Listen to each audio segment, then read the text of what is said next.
Fala pessoal, sou o Cristiano, estou aqui de novo com vocês. Vamos dar seguimento ao curso de avaliação física. Então vamos começar a nossa aula 2, onde eu vou conversar com vocês sobre composição corporal e os testes que a gente pode fazer. E então a composição corporal é o conjunto de componentes que formam a massa. E nisso a gente pode colocar água, osso, vísceras, parte muscular, gordura. Então, tudo isso faz parte da nossa composição corporal. Não é só músculo, não é só gordura. Então, antes de qualquer teste, é muito importante a gente aplicar... Opa!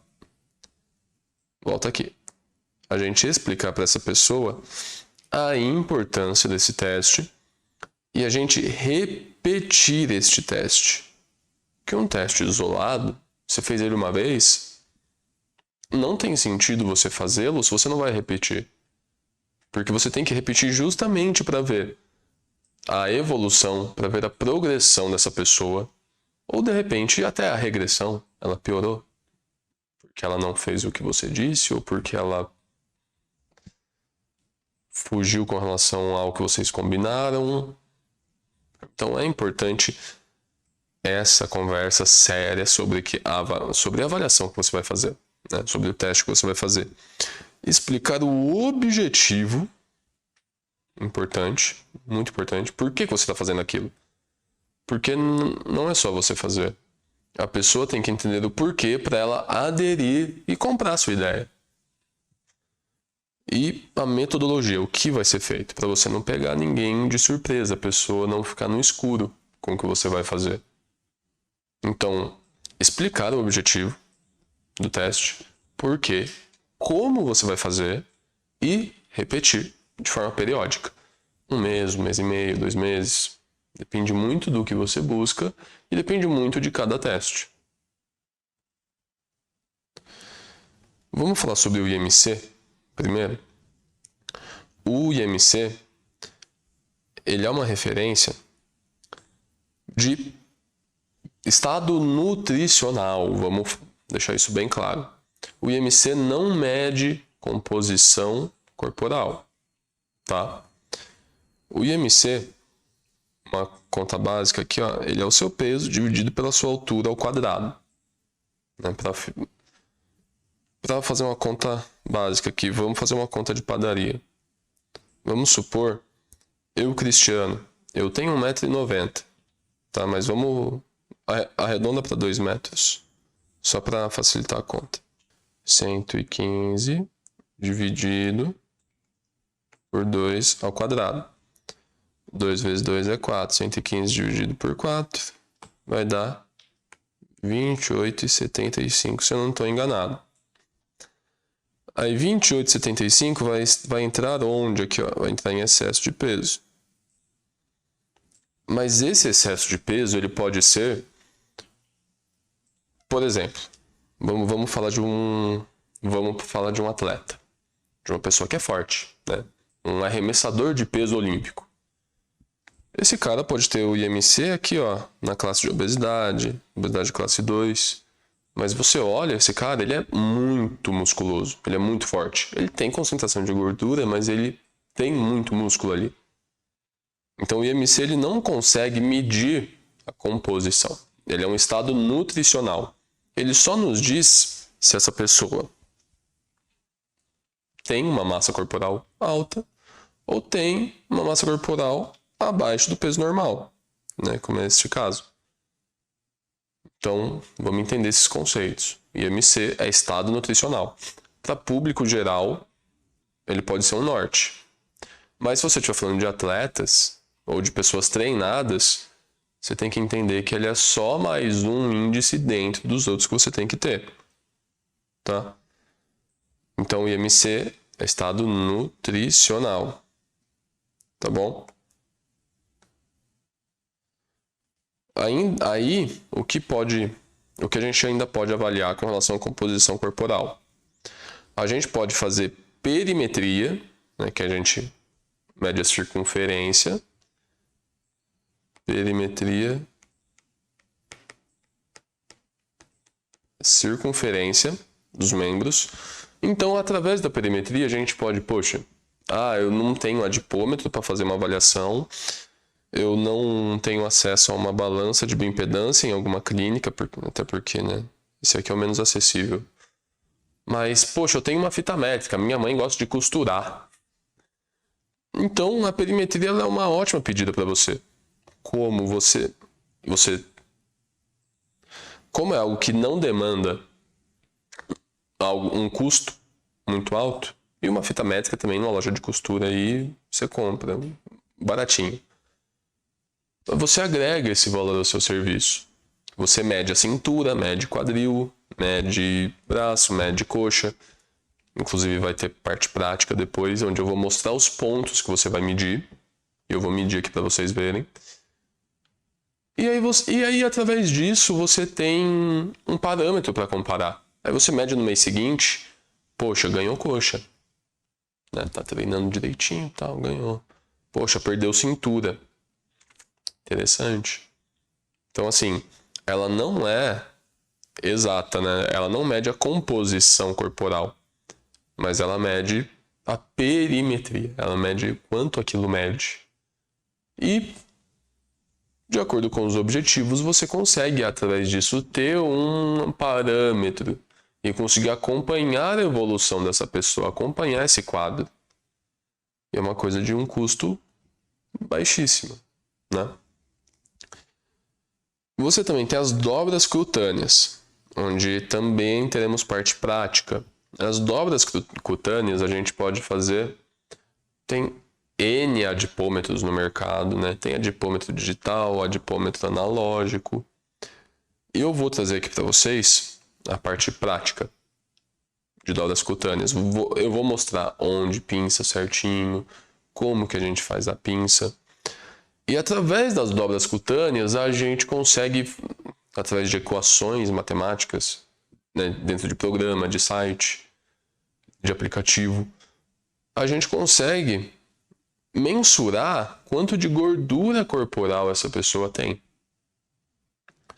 Então, aí já é um parâmetro bacana, né? Mas o custo já é um pouco mais elevado. Um adipômetro mais básico aí, uns R$200.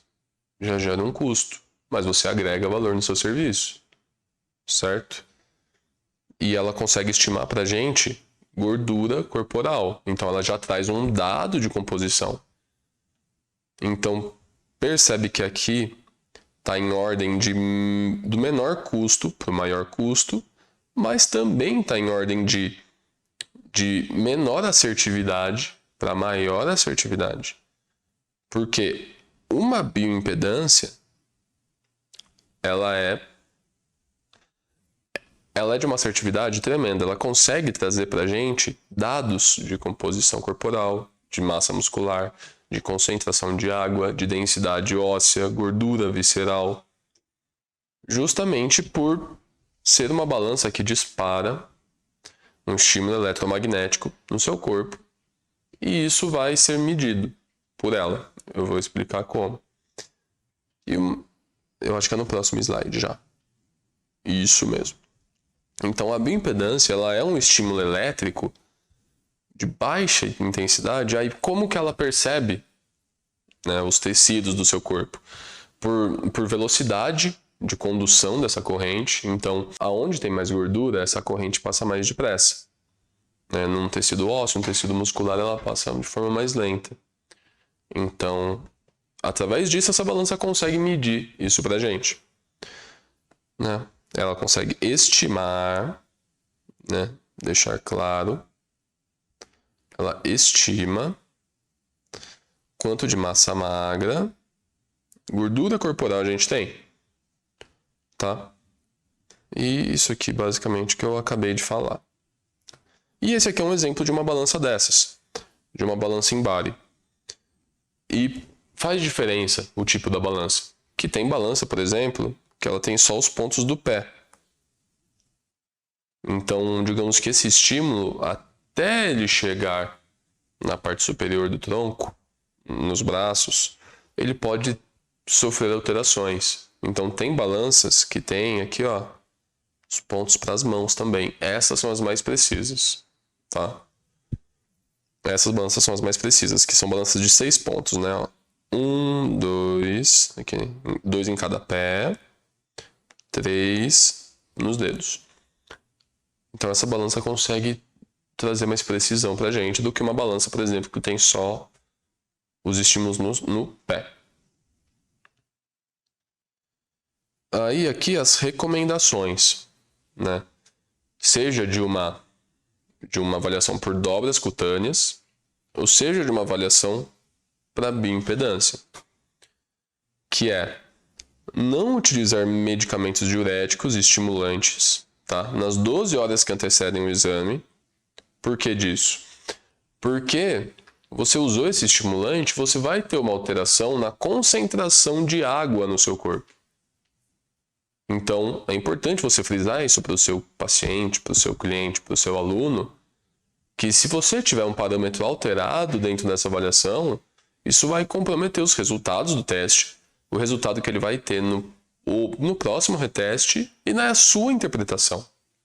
Então, não usar estimulantes nas 12 horas que antecedem o exame, jejum sólido e líquido de ao menos 4 horas, se for mais, ok, mas ao menos 4 horas, porque isso também compromete a interpretação de dados do exame, né? Tanto em questão de peso quanto em concentração de água corporal.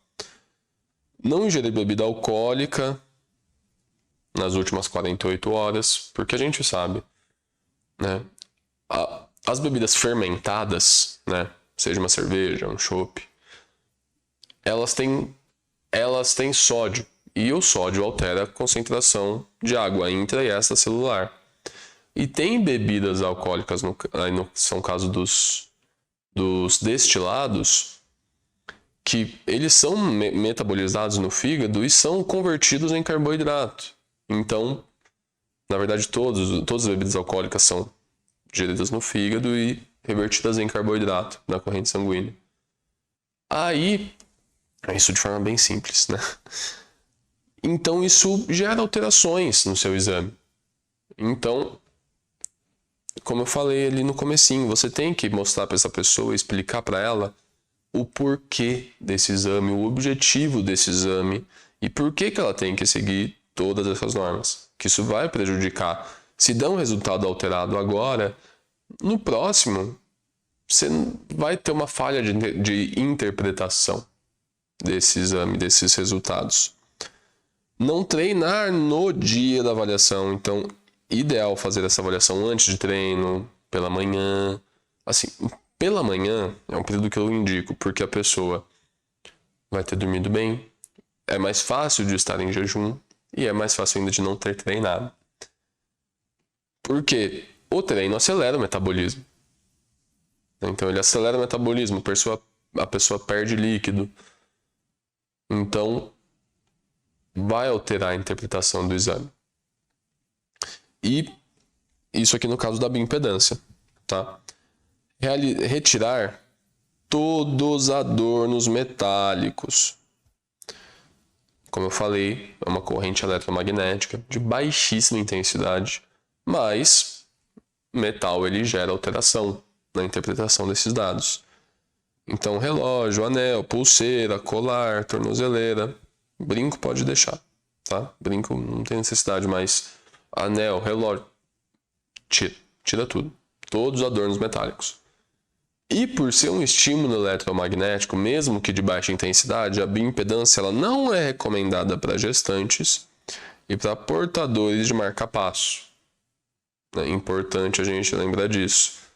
Porque, por exemplo, o aluno ele tem marca-passo.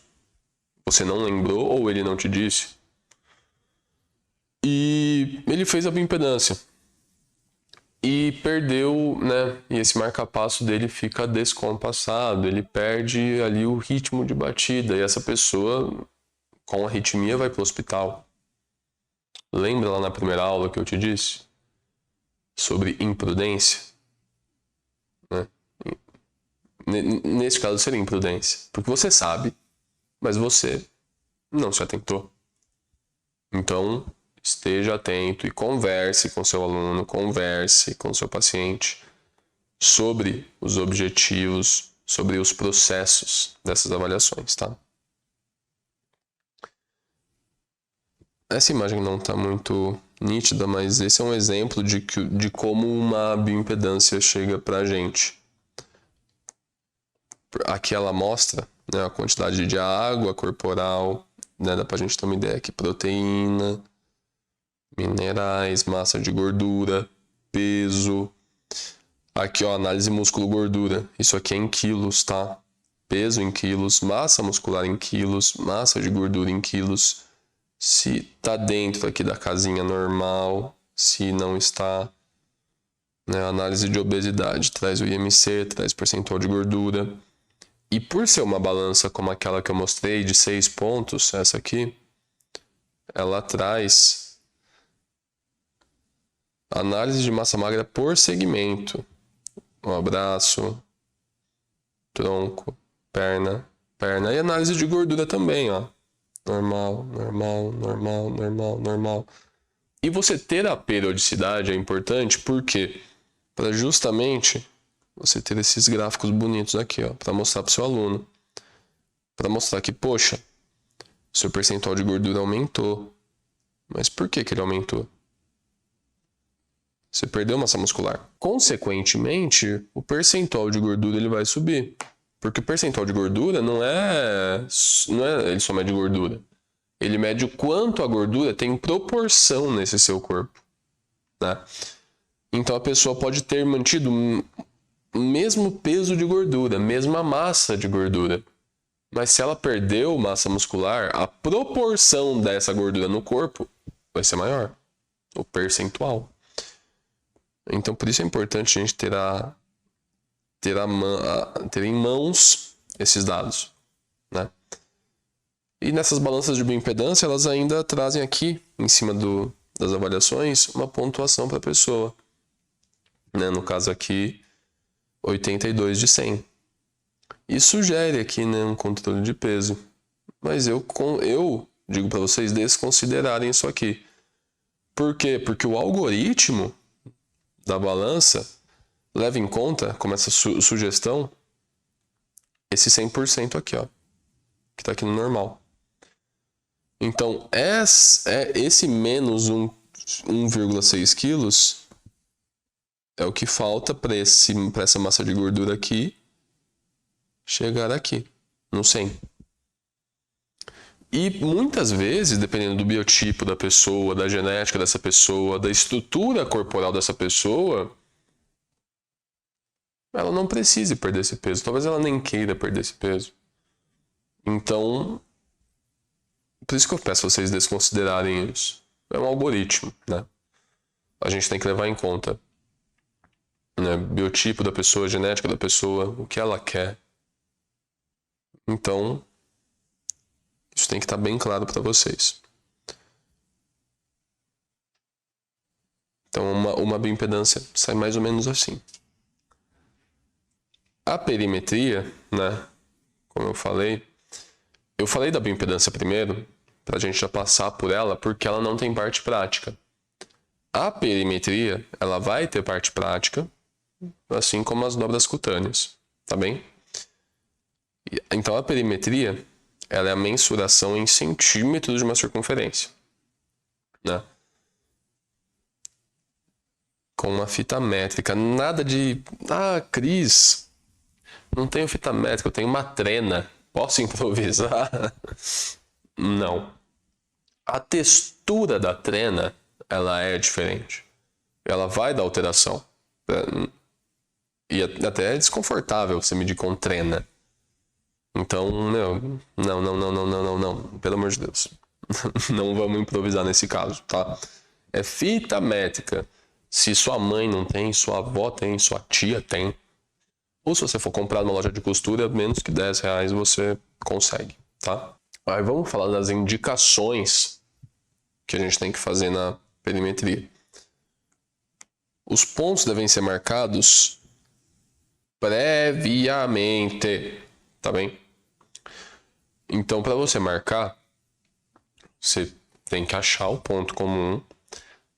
Pega uma canetinha. Ou, assim, eu recomendo, pelo menos, nas primeiras avaliações, você marcar esse lugar. Pega uma canetinha que sai fácil, uma canetinha piloto, faz um risquinho assim só, pequenininho, nessa pessoa. Aí você mede ali, para você não errar.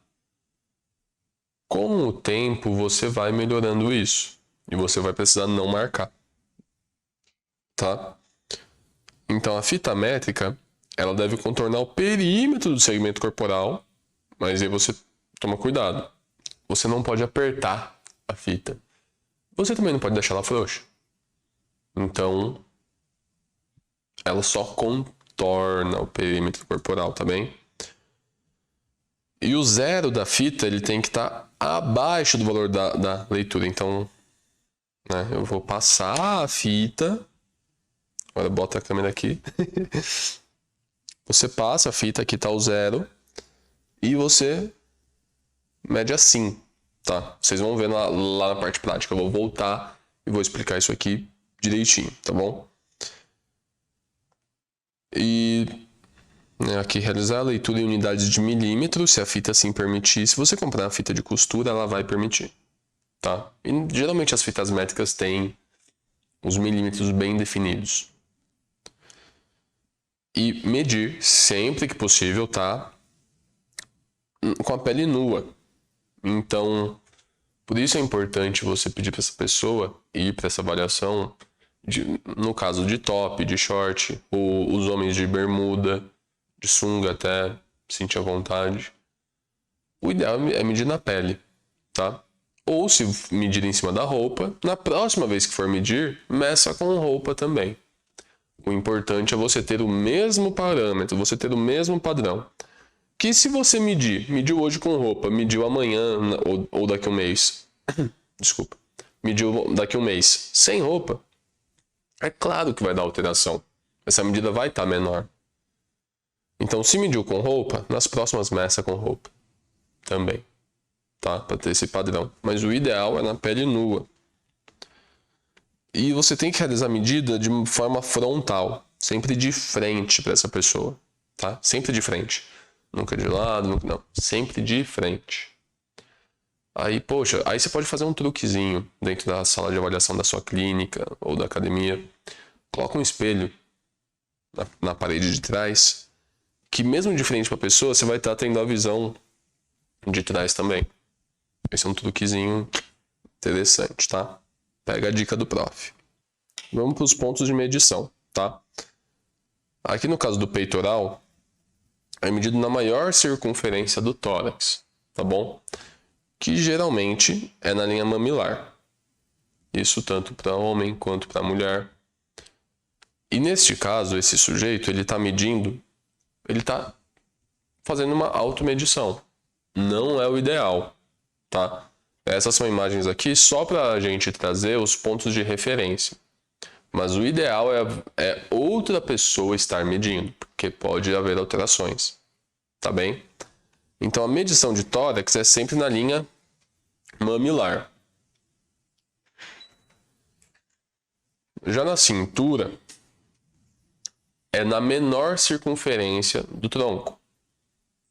Né? Então a pele nua nesse caso ajuda. Você olha, você consegue visualizar a menor circunferência dentro do tronco dessa pessoa.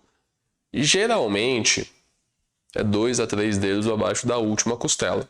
Geralmente. Vamos falar do quadril. Né? O ponto de medição do quadril é na maior circunferência. Né? Então é no meio dos glúteos. Então nesse caso você pode fazer o quê? Fica de frente para essa pessoa, tá? Olha de lado, busca a maior circunferência do glúteo com a fita e retorna à frente, tá? Aí você faz essa medida. Passei um? Não. Na coxa, você mede, você faz o seguinte. Você ignora a parte proximal da coxa. Então você fecha a sua mão assim e mede. Deste dedo para baixo, dali você olha e busca a maior circunferência de coxa, tá? Você pode visualizar isso, marca com a canetinha. Se você fizer a avaliação sozinho, marca com uma caneta, volta na fita e mede, tá bom? Aí você pode medir ou com a pessoa em pé relaxada, ou pedir para ela flexionar, como é o caso da imagem.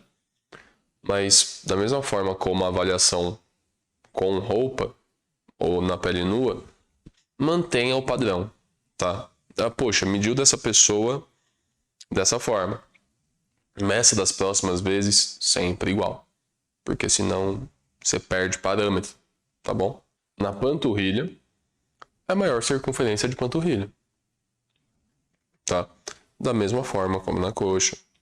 Você pega, busca de lado, busca pelo espelho, maior circunferência e mede. É da mesma forma, com a perna flexionada, com a perna apoiada no chão. O mais importante é você manter esse padrão com essa pessoa, tá? Essas medidas que eu trouxe são as mais usuais, tá? Mas tem gente que mede, poxa, que mede pescoço, que mede antebraço, mede a coxa na parte proximal, na parte medial, na parte distal. Mas essas são as mais usuais, tá? Aí no braço, tá bom? Você mede no meio do braço. Aí você faz a medida, né? De articulação do ombro, articulação do cotovelo, acha esse ponto médio e mede aqui. Ou você mede com o braço relaxado mesmo, ou aí pra galera que treina, né? Galera que quer ficar forte, você pode medir assim. Não tem problema algum. Mediu assim, pum. É o que eu falei, o mais importante é você ter o padrão. Mediu deste jeito, mede deste jeito, repete, né? Repete da mesma forma. Senão, você vai ter uma quebra de parâmetro, você não vai conseguir acompanhar essa evolução. Aqui no antebraço, mesma coisa, né? Maior circunferência de antebraço, braço esticado. O ideal, que eu recomendo, é o braço estar apoiado. Esse braço está relaxado. Ou se você quiser, a pessoa estende o braço à frente. Mantenha um padrão de medição. Mediu desse jeito, mede desse mesmo jeito. Eu vou repetir isso, cara, quantas vezes forem necessárias. Você tem que ter padrão. Aí, dentro dessas aplicações de perimetria, a gente tem um parâmetro de saúde, que é a relação cintura-quadril, que é basicamente um cálculo, né, que se faz a partir da medida de cintura de quadril. Você pega a cintura, divide pela medida do quadril, tá? Geralmente, aqui, tá no próximo slide, que eu ia olhar aqui. Aqui eu já vou para os parâmetros então. Qual a aplicação disso? A gente mede a cintura pelo quadril e temos parâmetros masculinos e femininos neste caso, que por considerações anatômicas as classificações são diferentes. Então, de acordo com a idade do peão do sujeito, né? A gente aqui vê se essa medida, essa divisão de cintura por quadril for abaixo de 83, desculpa, eu não falei, né? Isso aqui é um medidor de risco cardiovascular, porque ele mostra pra gente, né, o acúmulo de gordura visceral, né? Quantidade de gordura na barriga, que é uma gordura perigosa nestes casos, tá? De doenças cardiovasculares, cardiorrespiratórias. Então, se a pessoa já tem uma predisposição na família, já tem uma idade avançada, tanto que você vê, com o passar da idade tem classificações diferentes. Então, aqui, ó, por exemplo, o peão tem de 20 a 29. Se ele tem menos de 83 centímetros, né? O número 0,83 resultantes dessa conta, o risco é baixo. 83, 88, moderado, 89, 94, alto. Passou de 94 é muito alto. E aqui vai avançando de acordo com a idade, tá? Aí, importante você ter essa tabela de classificação em mãos. tá? Para você ver o perfil desse aluno, ver a idade dele, ver o sexo e tudo bem. Nas mulheres aqui, estes são os números, né? Divide cintura, divide por quadril e vai trazendo aqui pra gente, tá? No caso da mulher, esses números são mais baixos porque a medida de quadril da mulher ela é mais alta. Então, isso já está normatizado. Esses dados já levam isso em conta.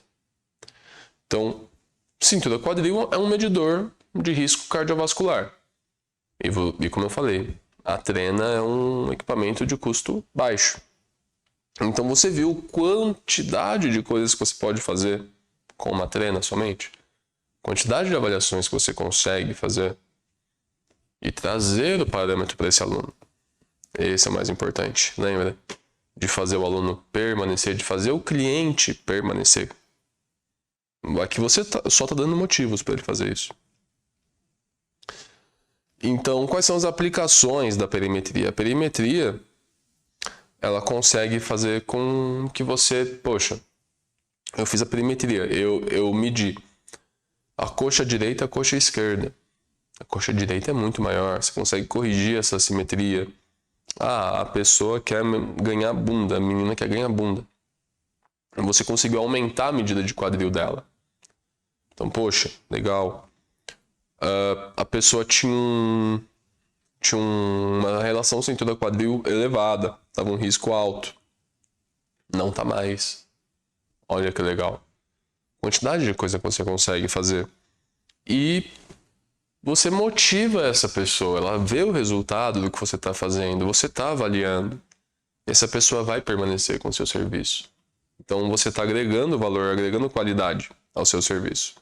Fala pessoal! Vamos começar a prática da aula 2 sobre perimetria, tá bem? Estou aqui com o nosso modelo de hoje. Aí a gente vai fazer agora as medidas, tá bom? Com a nossa fita métrica, certo? Aí vamos começar. A primeira que está no slide, que eu coloquei para vocês, é a medida de peitoral. Vocês lembram os parâmetros que estavam lá? Maior circunferência do tórax. Geralmente é na linha mamilar. Aí você pede para o seu modelinho. Você dá umas mãos para mim, por favor, com licença. Você sempre fica à frente dele, tá? Verifica aqui nas costas, se está bem alinhado. Pode abaixar. Verifica nas costas, se está bem alinhada a fita.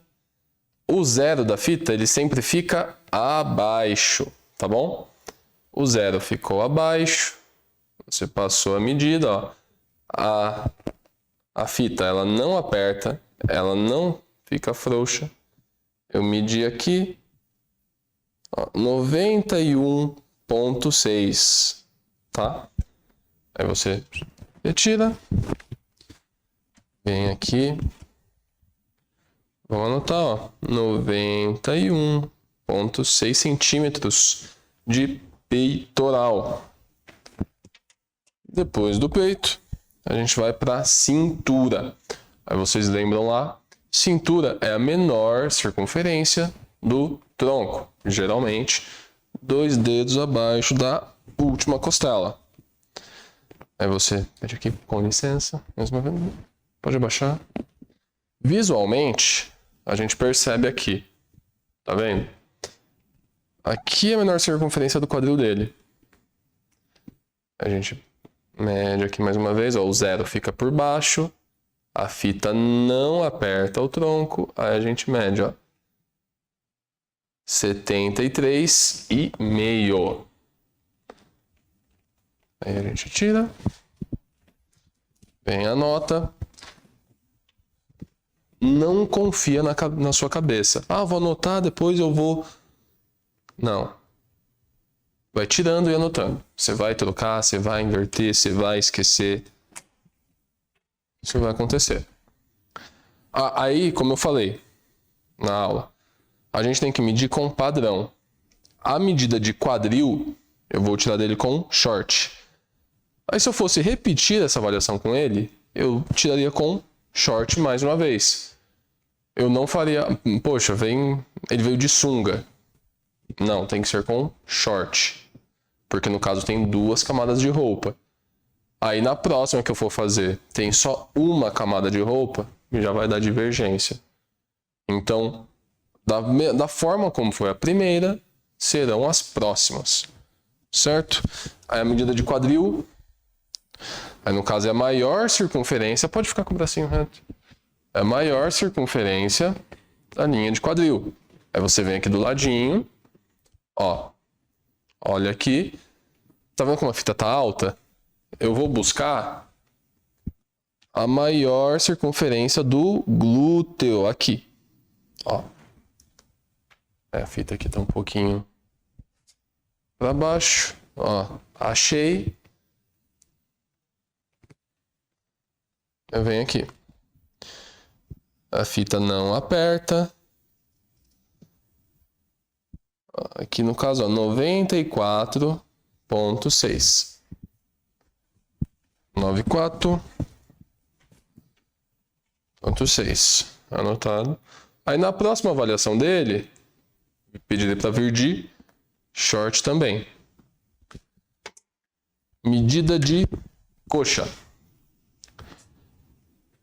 A coxa, como a gente faz? Aí como é um short, aí eu vou pedir licença para ele. Posso subir o short? Claro. Ó, eu vou dobrar o short dele. A gente dobra. Deixa assim, ok.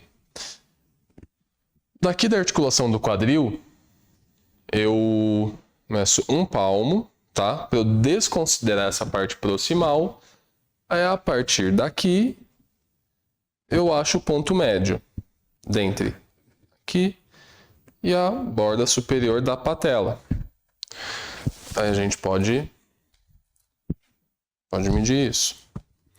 Daqui até a borda superior da patela. Eu tenho 38 centímetros. Então eu venho aqui no 19. Aqui é o nosso ponto médio. Eu faço a volta. Com licença, vou subir mais um pouquinho. Vou dobrar aqui para cima. Pronto. Vamos lá mais uma vez. Bermuda atrapalhando um pouquinho. Aqui, borda superior da patela. Aqui, 37. 19. Vira aqui.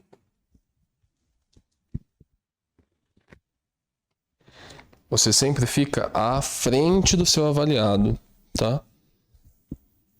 Sempre à frente. Ver aqui atrás se tá bem alinhado. Alinhei aqui. Ó, ela não aperta. Ela desceu um pouquinho. Eu vou medir de novo.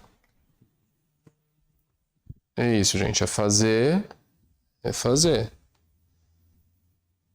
Eu perdi o ponto. Meço mais uma vez. Por isso que eu falei para vocês, se for possível e você não tiver segurança, marca o ponto, tá?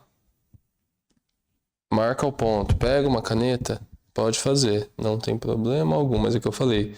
Pega o paninho, deixa um paninho com álcool do lado para você conseguir tirar e limpar este aluno depois, tá?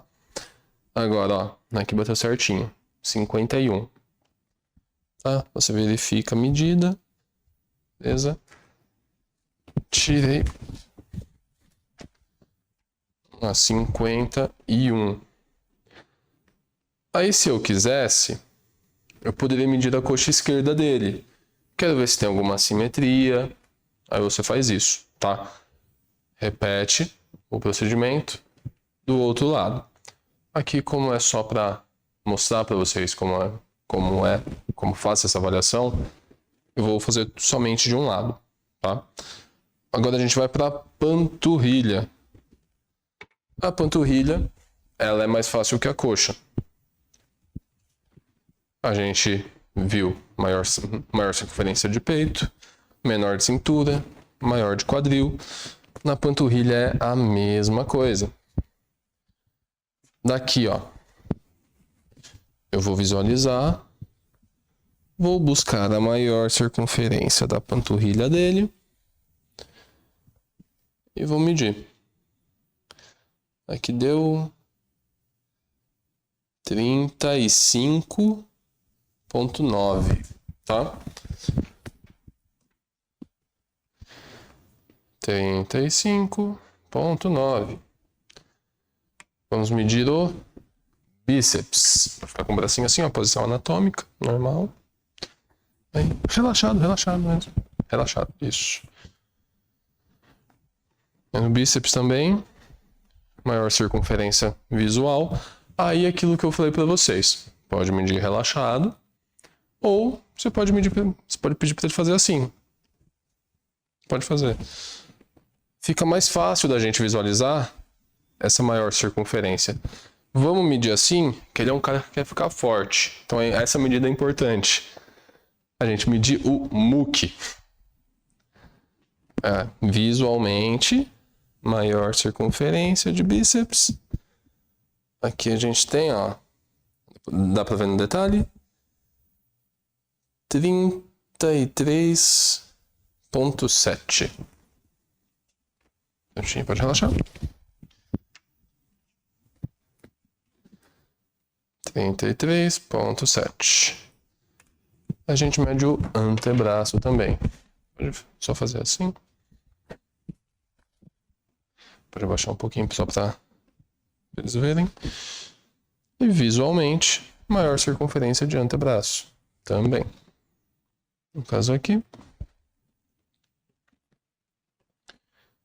26,5.